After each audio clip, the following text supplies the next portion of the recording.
এখানে আমি 170 গ্রামের মতো জল ব্যবহার করছি। অ্যারোমা কিংবা কালার বা এখানে এসেন্স দুটোই কিন্তু মিক্স করে নিতে।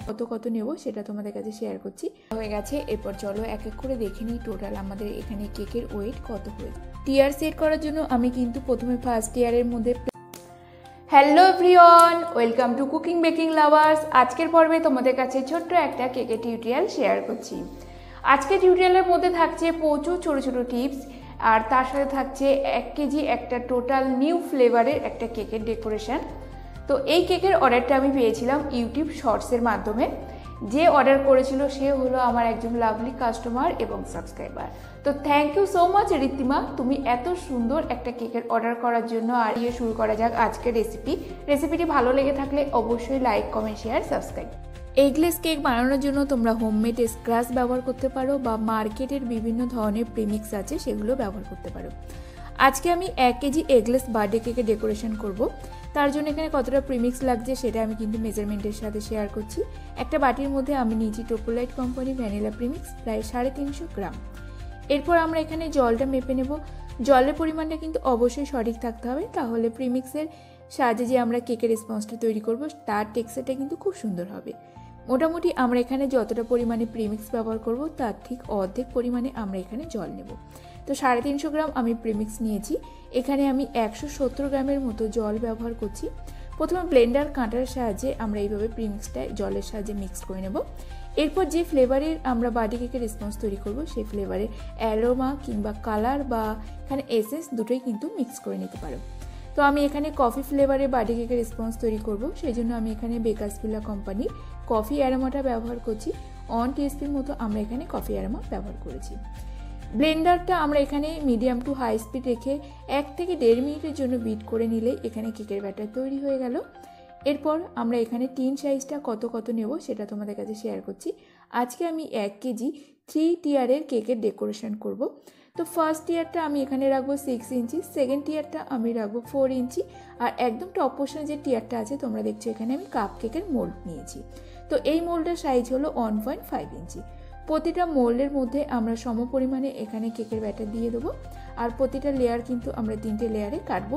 সেইভাবে কিন্তু কেকের ব্যাটারটা আমরা প্রতিটা টিনের মধ্যে ফিল করব। এখানে তোমরা চাইলে ব্যাটারের মধ্যে সামান্য কফি পাউডারটাও অ্যাড করতে পারো। কফি ফ্লেভারে কেক তৈরি করার জন্য কী তোমাদের ইনসাইড ফিলিং হওয়া দরকার, কিভাবে তোমরা কেকের টেস্ট বাড়াবে, সমস্ত কিছু কিন্তু ভিডিওর মধ্যে শেয়ার করছি। তো কেকের টিনের মধ্যে ব্যাটারটা নিয়ে নেওয়ার পর আমরা প্রিহিট করা ওভেনের মধ্যে প্রায় 30 মিনিটের মতো বেক করে নিলেই এখানে কেকটা বেক হয়ে যাবে। কেক বেক হয়ে যাওয়ার পর সম্পূর্ণ ঠান্ডা হয়ে গেছে। এরপর চলো এক এক করে দেখে নিই টোটাল আমাদের এখানে কেকের ওয়েট কত হয়েছে। তো মোট এখানে আমাদের কেকের ওয়েট হয়েছে 390 গ্রামের মতো। এখানে 389 দেখাচ্ছে। তো এরপরে চলো প্রতিটা কেকটাকে আমরা লেয়ার কেটে নেব। এখানে বন্ধুরা তোমরা যদি চাও প্রিমিক্সের পরিমাণটা কিন্তু একটু সামান্য পরিমাণে কম করতে পারো। যদি 1 কেজি আমরা 3 টিয়ারের কেকের ডেকোরেশন করি তাহলে মোটামুটি আমরা 300 থেকে 320 গ্রামের মতো কিন্তু এখানে প্রিমিক্স নিলে তোমাদের 1 কেজি কেকটা হয়ে যাবে। প্রতিটা কেকের আমরা 3টে করে লেয়ার কাটবো। কেকের সাইড থেকে 2টো মার্ক করে নিয়ে কেটে নিলেই কিন্তু আমাদের কেকের ইকুয়াল শেপে 3টে লেয়ার হয়ে যাবে। এই কেকটা ডেকোরেশন করার জন্য আমাদের মোট 400 গ্রামের মতো ক্রিম লাগবে। আর এখানে যেহেতু আমরা কফি ফ্লেভারে কেক তৈরি করছি তো আমি ব্যবহার করছি নন্দী কোম্পানির কফি এসেন্স। এই এসেন্সটা কিন্তু আমরা চকলেট, ক্রিম যে কোনো পারপাসে কিন্তু ব্যবহার করতে পারি। এরপর এর মধ্যে আমি ব্যবহার করব চকলেট গানাশ। তো কফি ফ্লেভারের সাথে অবশ্যই তোমরা চকলেট গানাশটা ব্যবহার করবে, তাহলে পারফেক্ট যে টেস্ট সেটা কিন্তু এই চকলেট গানাশ থেকেই আসবে। এক তো কফির খুব সুন্দর অ্যারোমা, তার সাথে চকলেটের একটা টেস্ট, তার সাথে আমি ব্যবহার করছি এখানে 1/2 টিস্পুন মতো। এরপর সমস্ত কিছু একসাথে মিক্সড করে নিলে আমাদের কফি ফ্লেভারে যে ইনসাইড ফিলিং সেটা কিন্তু তৈরি হয়ে গেল। আচ্ছা বন্ধুরা, ক্রিমের মধ্যে যখনই আমরা কফি পাউডার মিক্সড করব খুব কম পরিমাণে কিন্তু মিক্সড করব।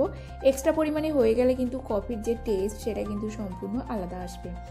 এখানে বার্থডে কেকের স্পঞ্জ সোক করার জন্য তোমরা আগে থেকেই কফি আর জল একটু ফুটিয়ে নিতে পারো, কিংবা নর্মাল জলে মিক্সড করে নিতে পারো। তার ভুলেও কিন্তু তোমরা কফি অ্যারোমা জলের সাথে মিক্সড করে নেবে না। আর এখানে যখন আমরা কফি এসেন্সটা ব্যবহার করব ক্রিমের মধ্যে তখন কিন্তু 4 থেকে 5 ড্রপের মতো এসেন্স ব্যবহার করব।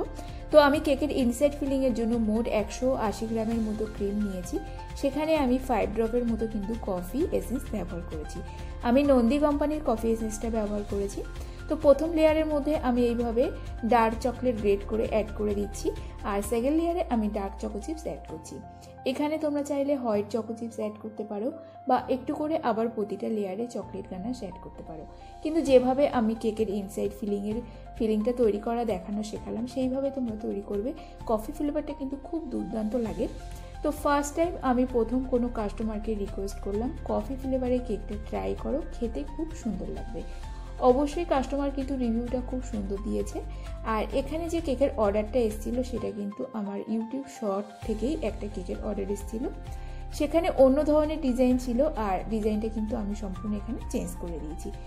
একটা কথাতেই ডিজাইনটা আমি চেঞ্জ করতে পেরেছি। কাস্টমার যখন আমাকে অর্ডার করেছিল একটাই কথা বলেছিল, দিদি তোমার মতো তুমি ডিজাইনটা করতে পারো, শুধু আমার বাবা কিন্তু একটু ডিপ কালার পছন্দ করে। তো সেইভাবেই আমি কেকের ডেকোরেশনটা কিন্তু এখানে ডিপের মধ্যে রেখেছি। আমি শুধু একটা টিয়ারে তোমাদের ইনসাইড ফিলিং শেয়ার করেছি, বাকি টিয়ারগুলো কিন্তু সেমভাবে ইনসাইড ফিলিং করে এইভাবে শার্প এজের ফিনিশিংয়ের সাথে কালার কম্বিনেশনটা রেখেছি। এরপর প্রতিটা কেকের সাইড থেকে আমরা চকলেট ড্রিপ দেবো। এই কেকটা ডেকোরেশন করার জন্য ইনসাইড ফিলিং থেকে আরম্ভ করে চকলেটের ড্রিপ সমস্ত কিছু মিলিয়ে কিন্তু এখানে তোমাদের প্রায় 150 গ্রামের মতো কিন্তু চকলেট একটু অর ইস্যুতে গানাশটা তৈরি করেছিলাম। 100 গ্রামের মতো ডার্ক চকলেট নিয়েছি, তার সাথে ব্যবহার করেছি 50 গ্রামের মতো হুইপ ক্রিম। দুটোকেই মাইক্রোওয়েভ করে নিলে কিন্তু খুব কম সময়ের মধ্যে আমাদের চকলেট গানাশ তৈরি হয়ে যায়। এরপর টিয়ার সেট করার জন্য আমি কিন্তু প্রথমে ফার্স্ট টিয়ারের মধ্যে প্লাস্টিকের ডাওয়েল ব্যবহার করছি। এই ডাওয়েলগুলো কিন্তু পার পিস 5 টাকা করে পড়ে। তো আমি কোথাও দূরে কেক ডেলিভারি করতে গেলে এইভাবে প্লাস্টিকের ডাওয়েলগুলো ব্যবহার করি। তোমরা কিন্তু কাগজের ডাওয়েলটা একদমই অ্যাভয়েড করো। এক্ষেত্রে কি হয়, কেকটা খুব সুন্দর সেট থাকে, একটার উপর একটা কেক ওয়েটের কারণে কিন্তু কেকটা বসে যায় না। সেকেন্ড টিয়ারটা কিন্তু সেমভাবে আমি সেট করে দিয়েছি। এরপরে প্রবলেমে পড়েছিলাম থার্ড টিয়ারের কেকটাকে নিয়ে। এতদিন ধরে কেক তৈরি করার পরেও কিন্তু যখন ভুল হয়, আচ্ছা মানুষ মাত্র কিন্তু ভুল হতেই পারে। তোমরা যদি এই প্রবলেমে পড়ো তাহলে কিন্তু প্রবলেমের সমাধানটা আমি এই ভিডিওর মধ্যে তোমাদের কাছে শেয়ার করছি। এইখানে একটু পাকামো করতে গিয়ে, মানে আমরা যে কাপ কেকের মোল্ডের মধ্যে কেকটা বেক করেছিলাম সেটাকে যদি এমনি ক্রাম কোটিং আইসিং করে যদি ব্যবহার করা হতো তাহলে কিন্তু এইভাবে যে আমরা দেখছি থার্ড টিয়ারে যে কেকটা অনেকটাই বড় লাগছে, এতটা বড় কিন্তু হতো না। এখানে আমি কি করেছিলাম, দুটো টিয়ারের উপর থেকে যে টপ পোর্শনগুলো বেরিয়েছিল সেটা আমি থার্ড টিয়ারের গায়ে ক্রিমের সাহায্যে লাগিয়ে দেওয়ার কারণে কেকটা কিন্তু ঠিক এতটা বড় হয়ে গেছিলো। তো দেখো তোমরা কিন্তু ভুলেও এইভাবে টিয়ার সেটিং করবে না। প্রতিটা টিয়ার তো এখানে খেয়াল করো, ফার্স্ট টিয়ারের থেকে সেকেন্ড টিয়ারের গ্যাপিংটা কিন্তু প্রায় 1/2 ইঞ্চি করে আছে। তো প্রতিটা টিয়ারে যদি এরকম গ্যাপ না থাকে তাহলে কেকটা কিন্তু একটুও দেখতে ভালো লাগবে না। সমস্ত কিছু ডেকোরেশন করার পর যখন দেখলাম চোখে একটুও ভালো লাগছে না, তখন কিন্তু আমি টপ পোর্শনের কেকটা আবার তুলে নিলাম। এইভাবে তুলে নেওয়ার পর আমরা কি করলাম, কেকের সাইডে যে ক্রিমটা আছে সেটাকে একদম সরিয়ে রাখবো। আচ্ছা, এই ক্রিমটা দিয়ে কিন্তু আমরা আর কোনো ডেকোরেশন করতে পারবো না, শুধুমাত্র চকলেট গানাশ বানাতে পারবো। এই ক্রিমটা তুলে নেওয়ার পর আমরা ডিপ ফ্রিজে রেখে দেবো। যখনই চকলেট গানাশ তৈরি করব তখন কিন্তু চকলেট গানাশের কাজে ব্যবহার করব। আচ্ছা, তোমরা কিন্তু এই কালার কম্বিনেশনের সাথে এইভাবে 2 টায়ার কেকটাও বানাতে পারো। এখানে দেখো যে একদম টপ পোর্শনের টিয়ারটা ছিল সেটা সাইড থেকে ক্রিমগুলো সরিয়ে নিয়েছি। এরপর যতটা পোর্শন আমি জুড়েছিলাম আলাদা করে কেকের লেয়ার, সেগুলো কিন্তু আমি এইভাবে ব্রেড কাটার নাইফের সাহায্যে কেটে সরিয়ে দিচ্ছি। এতে পার্টিকুলার একটা শেপ চলে আসবে। মোটামুটি আমাদের এই কেকটাকে কিন্তু 2 ইঞ্চি করতে হবে, তার থেকে বড় হয়ে গেলে কিন্তু কোনোভাবে টিয়ারটা একটু ভালো লাগবে না। এরপর কেকটাকে কেটে নেওয়ার পর আমি খুব ভালো করে সেম কালারের সাহায্যে ফাইনাল ফ্রস্টিং করে চকলেটের ড্রিপ লাগিয়ে দিয়ে এরপর কেকটাকে আস্তে আস্তে সেকেন্ড টিয়ারের উপরে বসিয়ে দেবো। তো এইবারে যখন টিয়ারটা আমি বসাবো তোমরা অবশ্যই খেয়াল করবে সেকেন্ড টিয়ারের উপরে কেকটা বসানোর পর কতটা গ্যাপ আছে, মানে 1/2 ইঞ্চি গ্যাপ কিন্তু অবশ্যই আছে।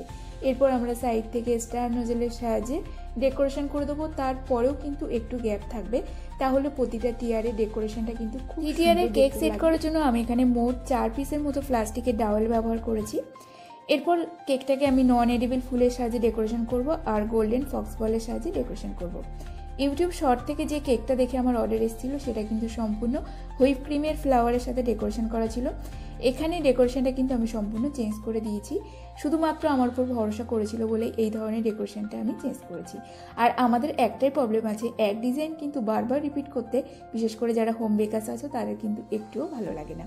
এরপরে চলো দেখে নিই কেকটার মোট ওয়েট কত হয়েছে। এখানে কেকের ওয়েট দাঁড়িয়েছে 1 কেজি 108 গ্রাম। এখানে কেক বোর্ডের যে ওয়েটটা আছে সেটা কিন্তু 83 গ্রাম আমরা এখানে বাদ দিয়ে দেবো। তো আজকে আমি তোমাদের কাছে 1 কেজি টোটাল একটা নতুন ফ্লেভারে কেকের ডেকোরেশন শেয়ার করলাম। আশা করি আজকের কেকের ডেকোরেশন, কেকের রেসিপি সমস্ত কিছুই তোমাদের হেল্পফুল হবে। তো ভিডিওটি ভালো লেগে থাকলে অবশ্যই লাইক, কমেন্ট, শেয়ার, সাবস্ক্রাইব করে দিও। আর যে কেকটা আমি ইউটিউব শর্টসে শেয়ার করেছিলাম সেটা কিন্তু তোমরা এখানেই দেখতে পাচ্ছ। আর কেকটাকে কিন্তু আমি সম্পূর্ণ ডিফারেন্স লুকে আমি ক্লায়েন্টকে কিন্তু অর্ডারটা কমপ্লিট করেছিলাম। তার সাথে নতুন একটা ফ্লেভার তাকে রিকোয়েস্ট করেছিলাম, এই ফ্লেভারটা ট্রাই করো, ফ্লেভারটা যেমন খেতে সুন্দর হবে, ফ্লেভারটা কিন্তু তোমাদের খুব ভালো লাগবে। তো আমাকে ভরসা করে একটা নতুন ফ্লেভার ট্রাই করার জন্য অসংখ্য ধন্যবাদ। আর কেকের রিভিউটা কিন্তু খুব সুন্দর ছিল। এই এত দিন আমার প্রথম এত সুন্দরভাবে রিভিউ কিন্তু তুমি প্রথম দিলে, কারণ প্রত্যেকেই রিভিউ আমাকে দেয় কেকটা খুব টেস্টি ছিল, খুব সুন্দর ছিল, দিদি নেক্সট অর্ডার কনফার্ম করব। এই টেক্সটের থেকে তোমার যে টেক্সট, তুমি এত লম্বা একটা টেক্সট আমাকে করেছো, সেটা কিন্তু তার জন্য মনটা খুব খুশি হয়ে গেছে। তো thank you so much, thank you so much.